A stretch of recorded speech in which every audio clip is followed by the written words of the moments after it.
NDA മുന്നേറുന്ന കാഴ്ച. കാഞ്ഞിരപ്പള്ളിയിലും കോൺഗ്രസ് അട്ടിമറി. ഡോക്ടർ എൻ ജയരാജ് രണ്ടാം സ്ഥാനത്ത് 2441 വോട്ടുകൾക്ക് അദ്ദേഹം പിന്നിലാണ്.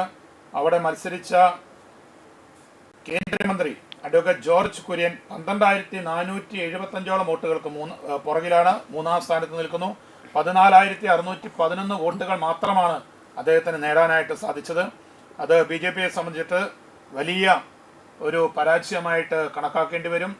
BJPയുടെ കേന്ദ്രമന്ത്രി അഡ്വക്കേറ്റ് ജോർജ് കുര്യൻ ക്രൈസ്തവ സമൂഹത്തെ തൃപ്തിപ്പെടുത്തുന്നതിനും സന്തോഷിപ്പിക്കുന്നതിനും വേണ്ടി ഇറക്കിയ നേതാവ് ദയനീയമായി പിന്നോട്ട് പോകുന്ന അവസ്ഥ. മൂന്നാം സ്ഥാനത്ത് 14611 വോട്ടുകൾ മാത്രം നേടി മൂന്നാം സ്ഥാനത്ത് തുടരുന്നു. ഒരുപക്ഷെ കോൺഗ്രസ് നൽകിയ വാഗ്ദാനങ്ങൾ ഒരുപക്ഷെ ഈ തവണത്തെ വിജയത്തിന്റെ ഒരു ഘടകമായി മാറിയിട്ടുണ്ട്. അതായത് സ്ത്രീകൾക്ക് സൗജന്യ യാത്ര, കോളേജിൽ പഠിക്കുന്ന വിദ്യാർത്ഥിനികൾക്ക് പ്രതിമാസം 1000 രൂപ, പെൻഷൻ വർദ്ധിപ്പിക്കുന്നു, ഉമ്മൻചാണ്ടി ഇൻഷുറൻസ്, ഇന്ദിരാഗാന്ധി ഗ്യാരണ്ടി, അത്തരത്തിലുള്ള വാഗ്ദാനങ്ങൾ ഒരുപക്ഷെ വോട്ടിലേക്ക് ഒരു സ്വാധീന ഘടകമായോ? അത് അങ്ങനെ നമുക്ക് അതിനോട് സാധ്യതയില്ല. അത് കാരണം അതെല്ലാം അവസാന നിമിഷം വരുന്നത്. അപ്പോൾ ഇത് പിണറായി ശരിക്കും ഭരണവിരുദ്ധ വികാരമാണ്. കാരണം നമുക്ക് ഉറപ്പല്ലേ, കാരണം ഇത്രയും വ്യത്യാസം വരണമെങ്കിൽ ഭരണവിരുദ്ധ വികാരം തന്നെ വരണം. അപ്പോൾ തീർച്ചയായിട്ടും LDFന്റെ ചുറ്റികയും അരിവാളും താഴെ വീഴുന്ന സാഹചര്യം. LDF 42 അവരറിഞ്ഞില്ല. കല്ലെ കൊണ്ട് മൂർച്ച പോയതൊന്നും അറിഞ്ഞില്ല. മന്ത്രിമാരെല്ലാവരും തന്നെ പരാജയത്തിന്റെ വക്കിൽ നിൽക്കുന്നു. ആരും ജയിക്കുന്നതിലേക്ക് എത്തിയിട്ടില്ല. എന്തിന് ക്യാപ്റ്റന് പോലും വളരെയധികം ബുദ്ധിമുട്ടി, ക്യാപ്റ്റൻ പോലും തേങ്ങുന്നു.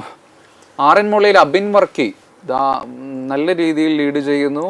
7000-ൽ പരം വോട്ടുകൾക്ക് അബിൻ വർക്കി ലീഡ് ചെയ്യുന്ന നേർക്കാഴ്ച നമുക്ക് കാണാം. RN മുളയിൽ വീണ ജോർജ്, നമ്മളെല്ലാവരും കണ്ടതായിരുന്നു വീണ ജോർജിന്റെ ആ ഒരു റെയിൽവേ സ്റ്റേഷനിലെ ചില രംഗങ്ങളൊക്കെ. പെട്ടെന്ന് പെടലി കൊടുക്കുന്നു, ICUവിൽ അഡ്മിറ്റ് ചെയ്യുന്നു, എല്ലാം കേരളം നോക്കിക്കണ്ടു. കേരളം വിധി എഴുതി.